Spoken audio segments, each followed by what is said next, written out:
In the endless silence beyond our solar system, something extraordinary has just happened.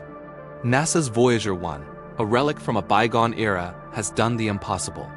On May 12, 2025, the 47-year-old probe, now 24 billion kilometers from home, detected a continuous, faint hum rippling through the vastness of interstellar space. This isn't the usual cosmic chatter of flares or sudden bursts. This signal is steady, constant, and utterly out of place. It defies every pattern we've ever recorded, giving us the first true voice of the void. What is this cosmic whisper? And what does it reveal about a universe we thought we understood? To find the answer, we have to rewind, back to the moment Voyager's epic journey began. It was September 1977. A narrow window of opportunity had opened, one that wouldn't reappear for another 175 years. At NASA's Jet Propulsion Laboratory, engineers faced a calculation that was as daunting as it was irresistible. 4 giant planets, Jupiter, Saturn, Uranus, and Neptune, were perfectly aligned for a single flight path. This rare planetary configuration, first charted in the 1960s, promised a kind of cosmic slingshot. A spacecraft launched at just the right moment could ride the gravity of each planet in sequence, completing what scientists called the Grand Tour. No mission had ever attempted such a monumental leap. The math demanded precision down to the second. A delay of just a few months would cost decades. The solution was bold, not 1 probe, but 2. Voyager 1 and Voyager 2 each with a unique trajectory, each designed to seize this fleeting opportunity. This dual-probe strategy wasn't just about redundancy. It was about ambition. Voyager 2 launched first on August 20, 1977, embarking on a slower route that kept the door open for encounters with Uranus and Neptune. Voyager 1 followed on September 5th, taking a more direct path for the closest look at Jupiter and Saturn ever attempted. The timing was absolutely critical. This brief alignment last occurred when Thomas Jefferson was president. The engineers had to build a spacecraft tough enough to survive years in deep space, yet nimble enough to execute fleeting maneuvers at each flyby. Voyager's design was a marvel. Its bus-sized body carried 10 scientific instruments. A massive 3.7-meter antenna would beam Discovery's home, while 3 radioisotope thermoelectric generators supplied the electricity. These power sources started with a robust 470 watts, but were destined to fade with every passing year. Redundancy was the name of the game. Every major system had a backup. The stakes were astronomical. If Voyager missed its first planetary target, the entire chain reaction would collapse. The gravity assist from Jupiter wasn't just a shortcut. It was the only way to reach the outer planets. The entire mission rested on the precision of a single moment in September 1977. As the countdown ticked to 0, the world watched a rocket rise from Cape Canaveral, carrying with it the most ambitious deep space mission ever attempted. The Grand Tour had started, and with it, a new chapter in humanity's exploration of the cosmos. Jupiter's swirling clouds filled the cameras in March 1979, but it was one of its moons, Io, that completely stole the show. A plume, rising 300 kilometers above the surface, caught the eye of navigation engineer Linda Morabito. What she found was unmistakable, an active volcano erupting in real time. Until that moment, volcanic activity had never been seen anywhere beyond Earth. Io revealed a world in constant, violent upheaval, shaped by Jupiter's immense gravity. Europa, another of Jupiter's moons, offered a different mystery. Voyager's cameras captured a surface crisscrossed with dark fractures, evidence of a thick shell of ice. There were no impact craters, just a smooth, unbroken crust, hinting at something dynamic happening just beneath. This led scientists to a startling suspicion. Beneath Europa's icy shell, a liquid ocean might exist. The possibility of liquid water so far from the sun shifted the search for life to places no one had ever thought to look. Jupiter itself revealed more than anyone anticipated. The Great Red Spot turned out to be a vast, centuries-old storm larger than our entire planet. Voyager's instruments mapped the planet's powerful radiation belts and measured wind speeds exceeding 600 kilometers per hour. And its faint ring, a surprise in its own right, appeared as a thin, dusty arc, nearly invisible from Earth. Each image appended old assumptions, turning Jupiter into a complex, turbulent, and living world. By November 1980, Voyager 1 was approaching Saturn. Its magnificent rings, once thought to be simple, were revealed to be an intricate system of thousands of individual ringlets. Voyager discovered strange phenomena within them, like spokes that seemed to form and dissipate, and tiny shepherd moons that used their gravity to sculpt the edges of the rings. It was a level of complexity no one had ever imagined. The flyby of Saturn's largest moon, Titan, was a primary objective. Its thick, hazy orange atmosphere had long hidden its surface. Voyager's instruments pierced through the smog, revealing a world with an atmosphere even denser than Earth's, composed mostly of nitrogen with clouds of methane. The data suggested the possibility of methane rain, and even liquid methane sees a bizarre cryogenic parallel to Earth's water cycle. But the visit to Titan came at a cost. To get that close look, Voyager 1's trajectory had to be altered, taking it up and out of the plane of the solar system. This maneuver ended its planetary tour, sending it on a path toward the stars. The grand tour for Voyager 1 was over. Its twin, Voyager 2, would continue on alone, making the historic first-ever flybys of Uranus in 1986 and Neptune in 1989. It revealed Uranus to be a pale blue orb, tipped on its side, with a bizarre, jumbled magnetic field. Its moons were dark, icy worlds, with one, Miranda, looking like a cosmic jigsaw puzzle that had been shattered and haphazardly reassembled. Then, in 1989, Voyager 2 reached Neptune, the final stop. It discovered a vibrant blue planet with raging storms, including the Great Dark Spot and the fastest winds in the solar system, clocked at over 2,000 kilometers per hour. Its largest moon, Triton, was found to be geologically active, with geysers of nitrogen ice erupting from its frozen surface. With the planetary encounters complete, the Voyager probes embarked on their next, and perhaps most profound mission, to reach the boundary of our solar system. For decades, they flew onward, their instruments growing weaker, their signals fainter. Then, in 2012, Voyager 1 made history again.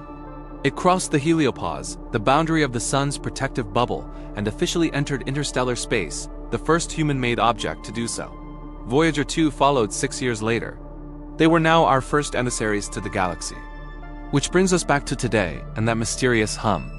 What is it? Scientists believe it's the sound of interstellar gas, a plasma wave, vibrating at a very low frequency.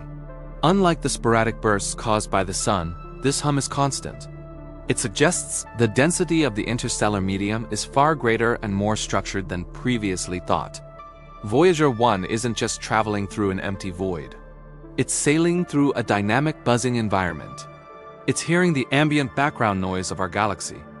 The Voyager probes were designed to last 5 years. They have been operating for nearly 50. They are running on borrowed time with their power fading and their systems aging. Soon, their instruments will fall silent, one by one. But their legacy is immortal. They transformed our understanding of the solar system, revealing our planetary neighbors as unique, dynamic worlds. And now, as they drift silently into the cosmic ocean, they continue to send back whispers from the great unknown, reminding us that there is still so much left to discover.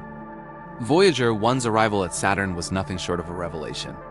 The planet's rings, once thought to be simple bands, resolved into a stunning tapestry of thousands of narrow strands, some just a few kilometers wide.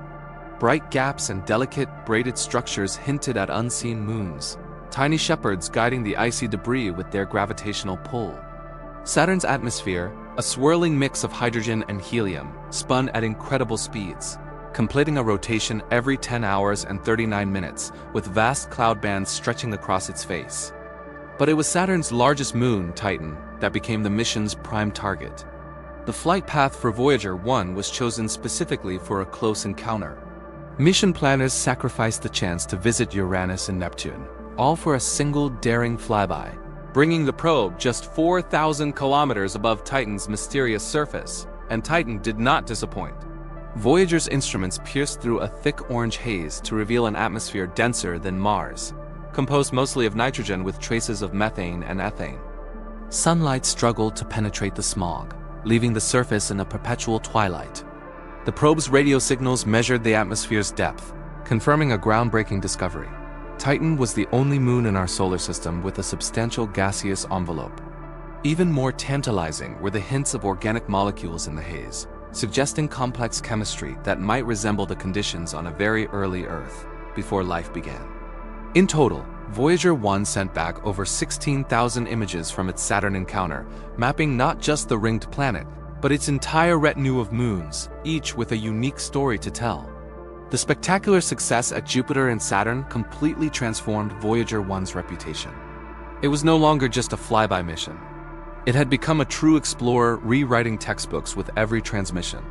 Its legendary cameras would soon be powered down to save energy, as a new frontier beckoned, one that could only be sensed, not seen. The legacy of these planetary encounters, however, would shape every step that followed, proving that a machine built for one purpose could become an enduring symbol of discovery for generations. By February 1990, the mission's primary imaging phase was drawing to a close. Voyager 1 had delivered more than 18,000 stunning images of the outer planets and their moons. Its final photograph, a portrait of our own planet seen as a tiny, pale blue dot suspended in a sunbeam, was a poignant farewell. With that last click, the camera's eye closed for good. The probe was beginning a new chapter, one not of pictures, but of the invisible forces shaping the cosmos. Survival became a game of watts. The spacecraft's 3 radioisotope thermoelectric generators, powered by decaying plutonium, were providing less energy with each passing year, about 4 watts less annually. What began as a robust 470 watts at launch had already dwindled to less than half that. Just keeping the high-gain antenna pointed toward Earth demanded nearly 200 watts. Running all 10 science instruments at once was no longer an option. The mission team faced agonizing choices, weighing the value of each experiment against the shrinking power budget. The cameras, once the celebrated stars of the mission, were the first to be sacrificed. Their heaters and electronics were powered down one by one to conserve precious energy for the instruments that could sense what lay ahead. The magnetometer, the plasma wave system, the cosmic ray detector, each required only a few watts, just enough to listen for the faintest signals from the edge of the sun's domain. The probe's focus shifted from capturing images to mapping fields and particles boundaries no camera could ever see. This was more than just a technical pivot. It was a philosophical one. Now blind to visible light, Voyager 1 became an explorer of the unseen. It measured the density of charged particles, recorded subtle shifts in the magnetic field, and tracked the ebb and flow of cosmic rays. Every bit of data squeezed from those waning watts offered a precious glimpse into the unknown. The mission's continued survival depended on meticulous rationing. Commands sent from Earth, taking more than a dozen hours to travel each way, instructed the spacecraft to switch off heaters, cycle instruments, and reallocate power, sometimes at the cost of redundancy and safety margins. Each year, another instrument would be powered down, a quiet retreat in the face of inevitable decay. Yet, even as its power faded, the probe's role grew in significance. Voyager 1 was on the verge of becoming the first human-made object to sense the heliopause, the boundary where the sun's influence finally gives way to the vast interstellar medium. The data it sent back, though invisible to our eyes, became the new currency of discovery. The legacy of the cameras lived on in the image of the pale blue dot, but the mission's future would be written in the language of plasma waves and magnetic fields. With every adjustment, Voyager 1 demonstrated a kind of resourcefulness that echoed the ingenuity of its creators, a machine adapting, improvising, and enduring as it pressed ever farther into the dark. Beyond the last planet, the sun's influence doesn't just stop. Instead, it creates a vast, invisible bubble called the heliosphere. This protective envelope, shaped by the constant outflow of the solar wind, stretches for billions of kilometers in every direction. It carves out a sheltered zone, shielding our solar system from much of the galaxy's harsher radiation. At its center, the sun spews charged particles at supersonic speeds. These particles race outward until, at a certain point, they begin to slow down. This boundary, where the solar wind abruptly drops below the speed of sound, is called the termination shock. For Voyager 1, this invisible line lay more than 13 billion kilometers from the sun. Here, the solar wind compresses, heats up, and becomes turbulent, forming a chaotic region known as the heliosheath. Within this buffer zone, the solar wind and the interstellar medium begin to mix, their boundaries blurred by waves and eddies on a scale larger than any planet. But the true edge of the sun's domain lies even farther out. The heliopause marks the final frontier, the place where the outward push of solar particles is perfectly balanced by the pressure of interstellar gas. On one side, the solar wind dominates. On the other, the plasma between the stars takes over. This boundary isn't fixed. It breathes, swelling and shrinking with the sun's activity. For Voyager 1, crossing the heliopause in 2012 meant leaving the last traces of the solar wind behind and entering the true realm of interstellar space. The environment beyond is colder, denser, and governed by the magnetic field of the Milky Way, not our sun. Inside the heliosphere, space is not empty. The solar wind fills it with a thin plasma, carrying magnetic fields and energetic particles outward. These fields twist and spiral, shaped by the sun's rotation and the occasional fury of solar storms. Cosmic rays, high-energy particles from distant supernovas, are deflected or slowed by this bubble, making the space inside much safer than the galaxy beyond. The heliosphere acts as both a shield and a laboratory, a place where the forces of our sun and our galaxy can be studied directly. For decades, scientists debated the exact size and shape of the heliosphere. Was it a teardrop, a comet-like tail, or a sphere? Only direct measurements could settle the question. Voyager's journey provided the first ever hands-on map of these boundaries. Each transition from the termination shock to the heliosheath, and finally the heliopause marked a new chapter in the probe's historic mission. The stakes were immense. Only by crossing these invisible frontiers could scientists test their models and finally glimpse what lies between the stars. The heliosphere, once a theoretical concept, became a measurable, dynamic structure whose outermost edge was about to be crossed by a machine built on Earth, sending back postcards from the threshold of the galaxy. August 2012, Voyager 1 arrived at a threshold no spacecraft had ever crossed. More than 18 billion kilometers from the Sun, its instruments recorded a sudden, dramatic change. The density of charged particles surrounding the probe spiked by a factor of 40. Its plasma wave system began detecting oscillations at frequencies far higher than anything found inside the solar wind. The data told an unmistakable story. Voyager 1 had left the solar system. It had entered interstellar space, leaving behind the last wisps of solar wind for the plasma that fills the void between stars. Hurtling onward at 61,000 kilometers per hour, there was no turning back. Final confirmation arrived in 2013, after months of painstaking analysis. The probe's plasma wave receiver, which had been quiet for years, picked up the telltale signature of interstellar plasma. Scientists observed an 80-fold jump in electron density, a definitive sign that Voyager had made the crossing. Curiously, the magnetic field, which was expected to twist sharply at the boundary, held steady. This defied all predictions, hinting at a more complex and mysterious connection between our solar system and the galaxy than anyone had imagined. Today, Voyager 1 continues its journey into the great unknown, a silent ambassador from a world it can no longer see. It is a testament to human curiosity and our unyielding desire to explore. Imagine for a moment a lone traveler, drifting silently through the vast, dark emptiness between the stars. This isn't science fiction. It's the reality for NASA's Voyager 1, a machine launched nearly half a century ago, now further from home than any object made by human hands. For years, it has been our ears in the cosmos, listening to the faint whispers of the galaxy. But recently, it heard something new, something that has scientists both baffled and thrilled.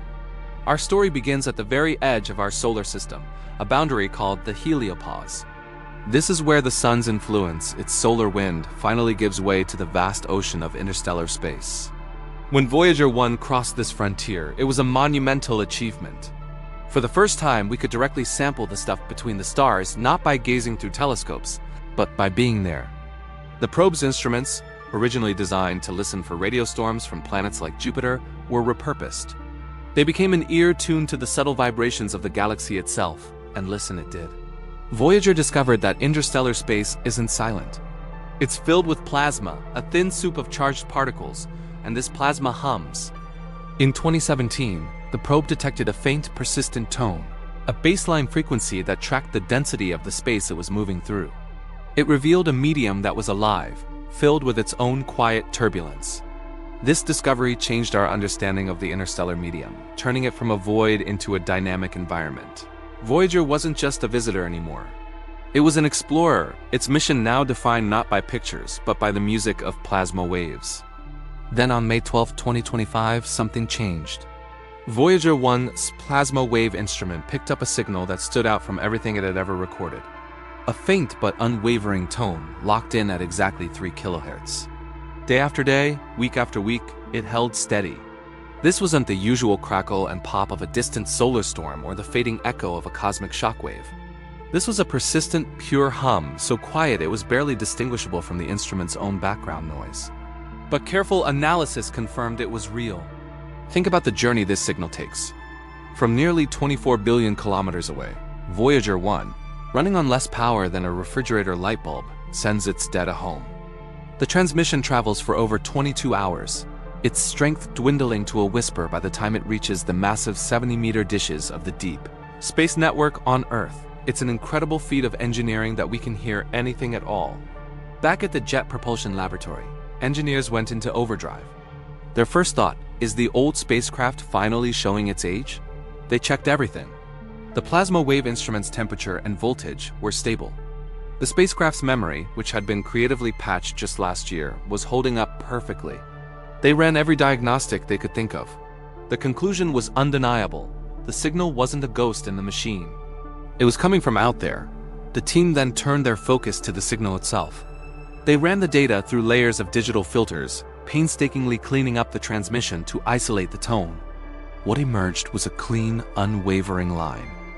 A frequency so stable it was almost unnatural. It didn't match any known solar events, gamma-ray bursts, or anything else logged by other observatories. For over a month, this mysterious 3 kilohertz signature persisted, a cosmic enigma broadcast from the interstellar void. This new tone was fundamentally different from the background hum Voyager had detected before. The old hum varied subtly, its pitch rising and falling with the density of the plasma. This new signal was sharper, more isolated, and impossibly stable.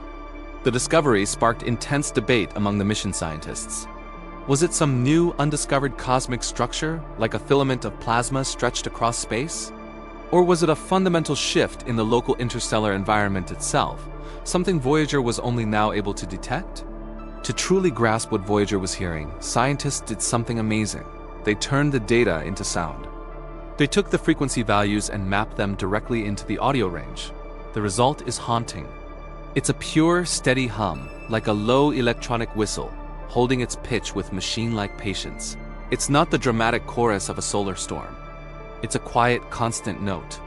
Listening to it is a profound experience. It's a direct sensory connection to a region of space no human will ever visit, the sound of the universe's quietest corners. This sound isn't just a curiosity, it's a clue. Its stability suggests it's not being generated by a chaotic, natural process like a shockwave. So, what could it be? One leading theory is that the tone originates from the vibrations of interstellar magnetic field lines. Imagine them like the strings of a cosmic guitar, plucked by some unknown force, resonating at a specific frequency. The sheer scale is mind-boggling. These strings could be billions of kilometers long. Another possibility is that Voyager has encountered a unique type of plasma wave that can propagate over vast distances without losing its energy. This could be a Whistler mode wave, guided along magnetic field lines like data through a fiber optic cable. The stability of the tone could mean that Voyager is moving perfectly parallel to one of these magnetic pathways, staying locked in its signal beam. And then there are the more speculative ideas. Could the signal be a sign of a much larger, previously unknown structure in our galaxy? Some have even wondered if it could be a clue to something far more profound. While scientists are careful not to jump to conclusions, the door is open to possibilities we haven't even considered yet. The universe has a habit of surprising us. What's certain is that this isn't the end of the story. The signal has opened a new chapter in Voyager's epic journey. Each new packet of data is now scrutinized with renewed excitement. The mission team is working on new observation strategies, trying to use the spacecraft's limited abilities to learn more about the signal's direction and properties. They are listening, waiting to see if the tone will change, fade, or be joined by other voices from the dark. Voyager 1 has become more than just a probe. It's a symbol of human curiosity and our relentless drive to explore. It continues to push the boundaries of what we know, sending back postcards from the edge of infinity. This tiny, persistent hum, traveling across billions of kilometers of space, is a reminder that there are still great mysteries out there, waiting to be discovered. The universe is speaking, and thanks to Voyager, we are beginning to learn its language. For over half a century, a lone messenger from Earth has been journeying into the void. Voyager 1, our farthest and fastest spacecraft, is now so distant that it has entered the uncharted territory between the stars. And from that profound darkness, it sent back something unexpected. Something that has puzzled scientists and captured the imagination of the world. A steady, persistent hum. This isn't the dramatic soundtrack of a sci-fi movie. It's a real signal, a constant 3 kHz tone from the interstellar medium. What is this cosmic hum? Is it a message, a natural phenomena, or the sound of the universe itself? Today, we're diving deep into the mystery of Voyager 1's interstellar song. The incredible technology that lets us hear it, and what it tells us about our place in the cosmos. Imagine you're in the quiet of mission control. Decades of your life have been dedicated to this single, aging spacecraft. Suddenly, a signal appears in the data, a pure, unwavering tone. The first thing you do is check the machine. Could it be a hardware error? After all, Voyager 1 is nearly half a century old, traveling through an environment of extreme radiation and cold. But the instrument's stability checks out. It's working perfectly. What about external sources? Gamma-ray bursts, solar flares, cosmic rays, these are all known to create noise in the data. But this signal is different. It shows no frequency drift, no change in amplitude. It's as steady as the probe's own heartbeat. What remained was the only other possibility. The signal was coming from the interstellar medium itself. It was the sound of the space between the stars. For the scientists and engineers, this was a profoundly moving moment. It was more than just a measurement. It was the sound of their creation, still alive, still listening, still reporting back from the dark. So, what could be causing this persistent hum? Plasma physicists, the experts in the superheated charged gas that fills interstellar space, immediately started with natural explanations. The space between stars isn't a perfect vacuum. It's a thin, turbulent soup of plasma where density, temperature, and magnetic fields are constantly shifting. The 3 kHz tone fits perfectly within this dynamic environment, but its exact cause is a puzzle. One leading hypothesis points to local density waves. Think of them as gentle ripples in the plasma that Voyager's sensors can detect. These waves might be caused by subtle pressure changes or turbulence cascading down from much larger cosmic events. The signal's unwavering frequency suggests that Voyager 1 is passing through a region of the interstellar medium that is unusually calm, with a density that remains stable for weeks at a time. Yet, even in the quietest stretches, the plasma is never truly still. Astronomers have mapped tiny fluctuations, revealing the fine-grained structure of this cosmic ocean. Another fascinating possibility involves something called filaments. These are narrow, elongated structures where the plasma is denser or more magnetized than its surroundings. Predicted by complex models of the universe and hinted at in data from both Voyager probes, these filaments could stretch for hundreds of millions of kilometers. If Voyager 1 has entered one of these cosmic threads, its plasma wave instrument would register a stable tone as it moves through the uniform density, like a ship sailing through a steady current. The fact that the signal isn't changing in frequency or loudness argues against a passing shockwave from a supernova or a solar disturbance. Those events are usually messy, causing rapid frequency sweeps and broadening the signal. Instead, the data points to a static local feature in the medium. While distant shock fronts or the collective effect of stellar winds can't be completely ruled out, the evidence strongly supports a local, natural origin. The mission team is disciplined, keeping speculation in check. There is zero evidence pointing to artificial signals or alien technology. The hum perfectly matches what we expect from plasma physics. But the precise mechanism, whether it's a stable density plateau, a filament, or some other gentle wave, remains just out of reach, a mystery inviting further study. Voyager 1 is now nearly 24 billion kilometers from home. Its signal, powered by a transmitter that uses less electricity than a standard light bulb, has to cross that immense distance to reach us. By the time it arrives, the signal's strength is 1 quintillionth of a watt. That's a billionth of a watt. Picking that up is like trying to hear a pin drop in another country. This incredible feat is made possible by the Deep Space Network, a global web of colossal radio dishes in California, Spain, and Australia. The largest of these are the 70-meter antennas. They stand taller than a 20-story building and weigh almost 3,000 tons, yet their entire surface must be precise to within a fraction of an inch to focus the faint signal. These giants were built to track missions like Mariner and Viking, and now they serve a probe that's older than most of the engineers who operate them. Voyager's signal is beamed from its 3.7-meter high-gain antenna, but distance is a merciless adversary. To pull this whisper from the static of the universe, the Deep Space Network often arrays multiple dishes together, combining their signals in real time to boost their sensitivity. In a recent technical first, all 6 antennas at the Madrid complex were synchronized to catch Voyager's faint call, a necessity as the probe recedes farther every single day. Each listening session demands precise timing and calibration. The receivers must be tuned to frequencies that drift by tiny amounts, as the spacecraft's hardware ages and cools in the deep freeze of space. The time delay alone is mind-boggling.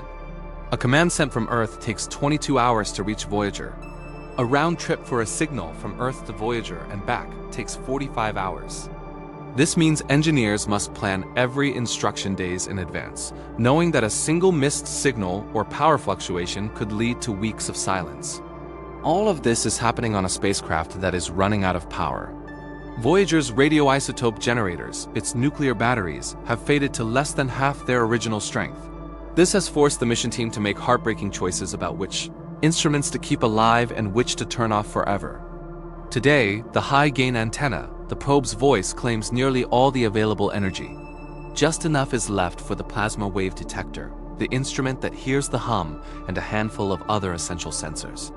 Every single bit of data is precious. It's filtered, compressed, and triple-checked for errors before it begins its long journey home. The Deep Space Network's role has grown more critical with every kilometer Voyager travels. What began as a support system has become a lifeline, a cosmic ear pressed against the silence of interstellar space. This is more than a story about hardware and physics. It's a story about human persistence. Voyager 1 and its twin, Voyager 2, were launched in 1977. They have outlived their original missions, their designers, and their expected lifespans many times over. They carry with them the golden record, a time capsule of sounds, images, and music from Earth, a greeting to any civilization that might one day find them. But their greatest legacy might be this ongoing conversation with the cosmos. That faint, steady hum is a reminder that even in the vast, cold emptiness, there is structure, there is activity, there is sound. It's the universe, in its own way, speaking to us. For as long as we can, we will keep listening. The sound of Voyager is the sound of our own curiosity, a testament to our desire to reach out, to explore, and to understand the darkness beyond our world. Out there, on the very edge of the sun's reach, a machine is talking to us.